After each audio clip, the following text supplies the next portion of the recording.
what I realized when I moved to New York was that it didn't really matter where you were in the world. You could be living in rural England or you could be in New York City. The people that I met who had developmental disabilities, broadly, in terms of support, things that they wanted and needed were very similar. Their families wanted and needed very similar things, and professionals needed to be providing very similar things. Hello, everyone, and welcome. I'm Gilda Evans, bringing you the Autism Resource Podcast. This podcast and the ARP website are your one-stop knowledge and resource base for autism and much more. I'm so pleased to have Ben Drew as my guest today. Ben has worked in the field of intellectual disabilities for over 25 years.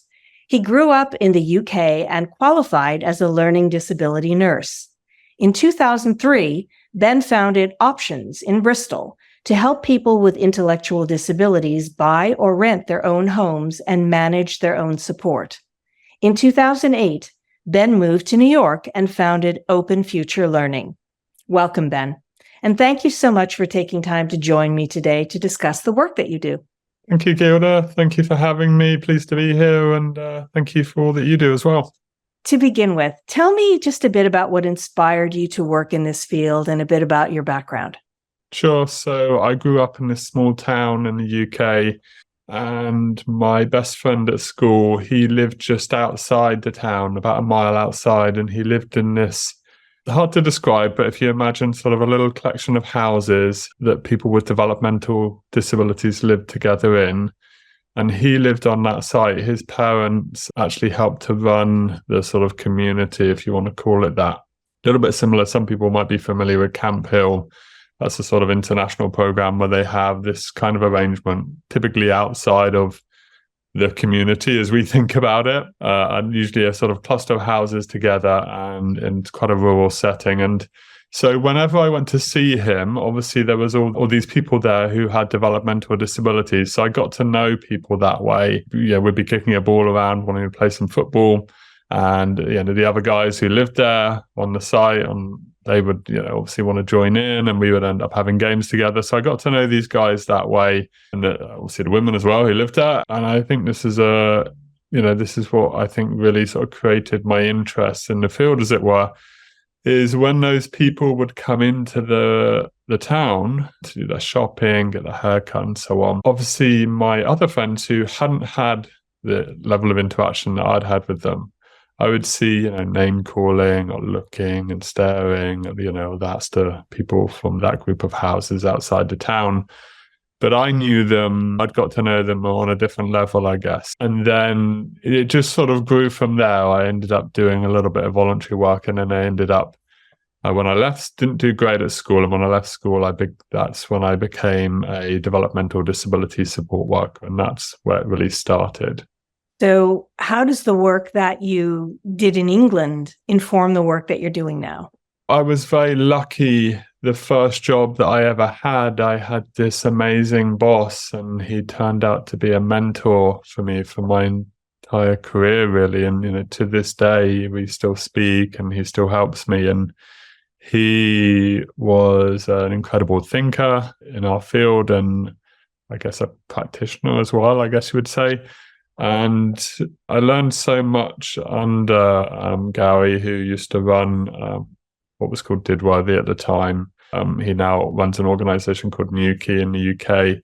And I learned so much under Gary, and that really informed everything else after that.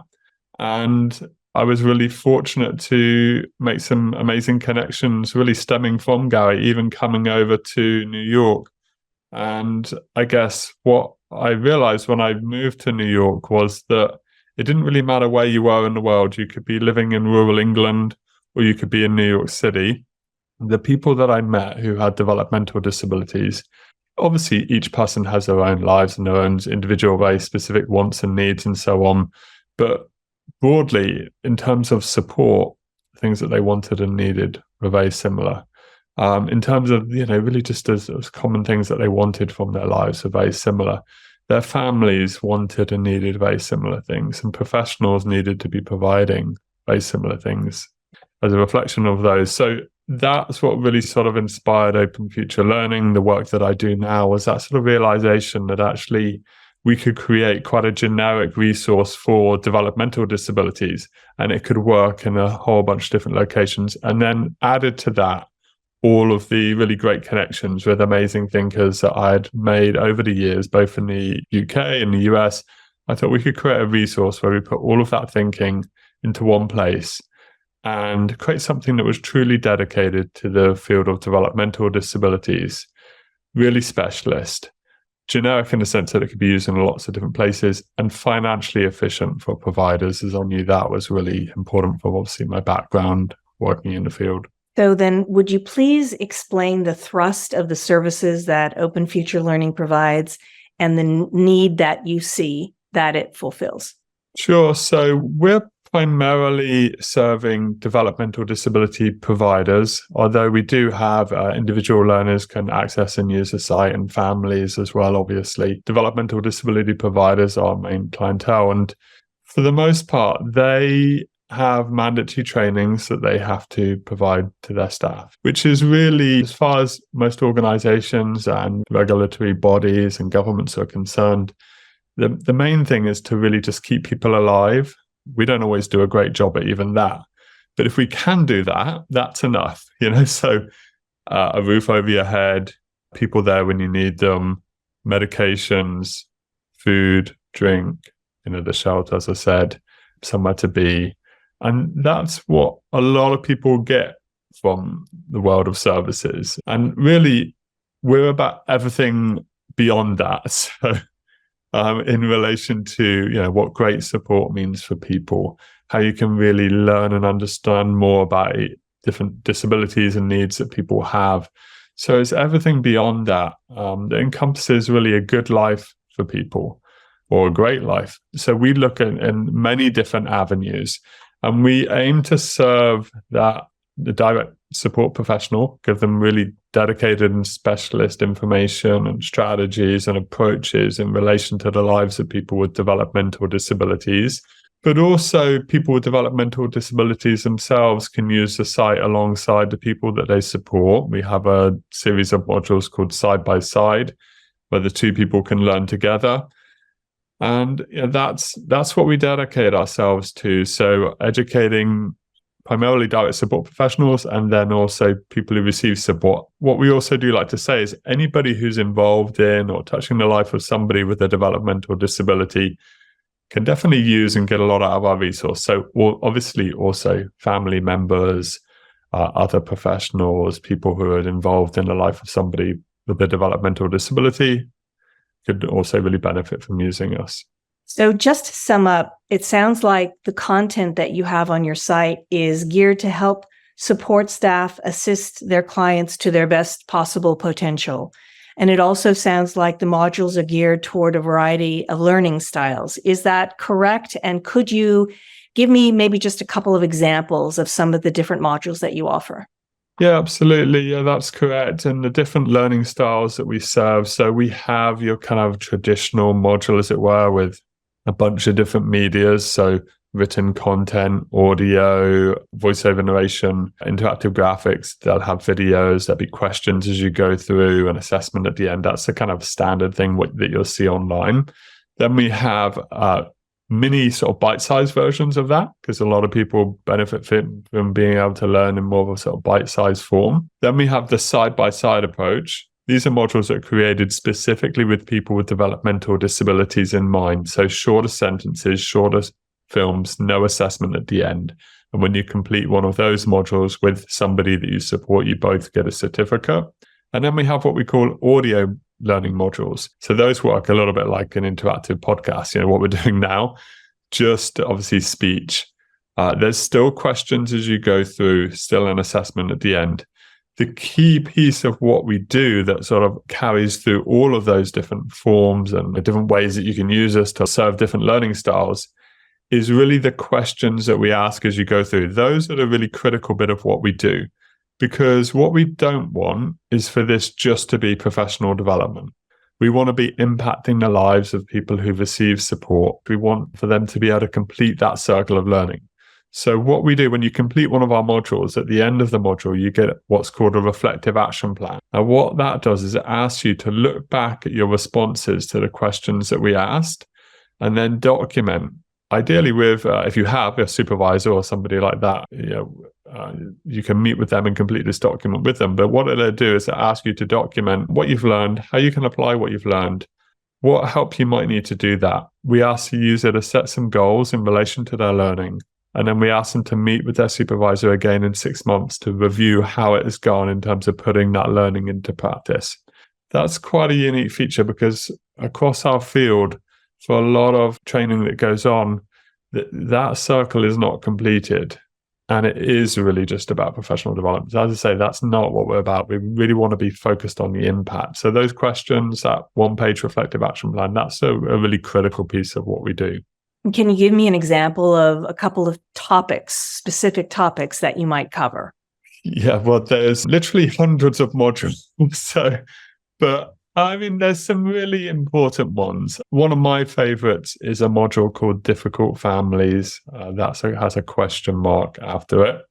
Obviously, a lot of people who are receiving support have family members in their lives. And that's something that's historically been quite contentious within services. You quite often hear people describe families as being difficult and so on.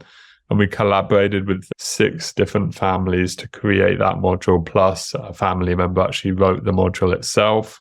And that, I think, is a really interesting take on that whole idea of difficult families and how we can really better work with and support and work alongside families. So that's one of my favorite modules. Another one that I'm really keen on is a module called Boundaries, really looking at that relationship between the person who receives support and the person who provides support. And that's, again, quite a contentious area. You very often hear direct support professionals refer to people as, this is my friend, they're like my family. And you can understand why people in some ways would get that close. And I think that module is a really interesting taking that step back, kind of thinking again about that relationship. How can we be friendly rather than perhaps friends? What's the danger of putting yourself out there as somebody's friend? What's the potential impact on that, on the people who receive support and so on? But there's a lot of content there, so it's hard to pick just 2, but that's, I would say, 2 that just off the top of my head are really close to my heart in terms of what people can take away from the site and the impact that it can have on people's lives and other people around people who receive support. Well, it sounds like this is really a wonderful resource, as you say, to walk that sometimes confusing, sometimes overwhelming, sometimes treacherous road between receiving support and giving support, and knowing how to walk that line to the best possible outcome for both individuals, or however many individuals are involved. Is there anything that we haven't covered about open future learning? Anything you want to be sure to mention for our listeners so that they know more about open future learning? One thing that's good to know about us is when you sort of search around the internet, if you're interested in your own development, or if you're involved in, let's say, a different disability service provider and you're interested in professional development in that respect, when you search around the internet, you will see there's lots of resources out there. But a lot of them, you get this surface level of information, and it's quite hard to dig down and find out, well, what's the content really all about? And how does this exactly work? And how much does it cost? And that's something that we try to be really transparent on. So if you just Google Open Future Learning, first of all, you'll see we're on all the social media networks, and we share loads of content. So we try to put lots of ourselves out there in terms of the work that we do, our values, our beliefs, what Open Future Learning is all about, people who collaborate with us, what the content that they're sharing. So we put lots of ourselves out there. That's one. And then secondly, we offer demonstrations of the site. So if you have an interest, you can do a demo with us. We can take you through the back end. How does it all work? What does a module actually look like? Talking through some of the stuff I've talked about today in relation to how it connects with the lives of people with developmental disabilities and better support for people. And then the pricing, that's right there on the site. And we can obviously more than happy to explain to people on an individual basis how that works. If people have unique scenarios, whether maybe you have a family member and you have a number of people who are supporting that person, and that person's really managing their own services, it were, on more of a sort of micro provider level, or you're just a family member, or you're a direct support professional, or you're an organization. There's different levels and packages that can work for you, and we're more than happy to talk you through, show you how it all works, and we try to be really transparent with all of that. Plus, we don't have any contracts. We don't tie people in. Nothing's fixed. We try to make it really flexible for people. So in terms of cost, you do have these different levels so that, for example, if an organization wants to sign up for your services, that's one thing. But if an individual, as you mentioned, who perhaps hires their own support staff and doesn't really have a lot of financial resources available to them, they would be treated on a different level. Is that right? Yeah, definitely. And we make it really financially efficient for individual users and family members. In terms of what we offer, they get some of the most financially efficient packages that we offer. And I'm not telling you this to try and sell it. We don't make very much money from family members and individual users. People really want to support the need that they have. And we understand that very often people don't have very much money, or there's maybe no budget in the package of support, if there is one, for training. So we try to be really supportive of that. So I would say anybody who's listening, the best thing you can do is really just reach out to us, ask a question, get a conversation started with us, and we can explore how we can best help you. So speaking of that, how can our listeners reach out to you and find out more? Sure. Well, like I said earlier, the best thing to do is, I would say, just Google Open Future Learning, and then you'll see all the different, the website will come up, all the different platforms, whatever works for you. You can reach out to us in any way. But primarily our website, so openfuturelearning.org.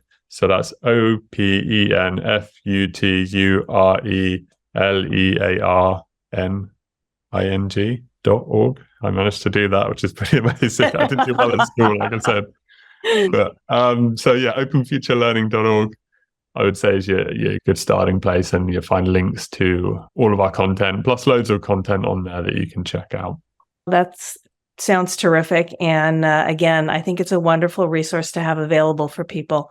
So thank you, Ben, very much for your time and for sharing your story with us today. Thank you for having me, Gilda, and thank you for all that you're doing with your resource. If you like what you hear, please subscribe to the podcast. You can find it on Apple iTunes, Amazon Music, Google Podcasts, Spotify, and other popular platforms. Don't forget to follow us on Facebook and Instagram. And you can always access us and other great resources on our website, autismresourcepodcast.com. I want to thank our listeners for spending part of their day with us.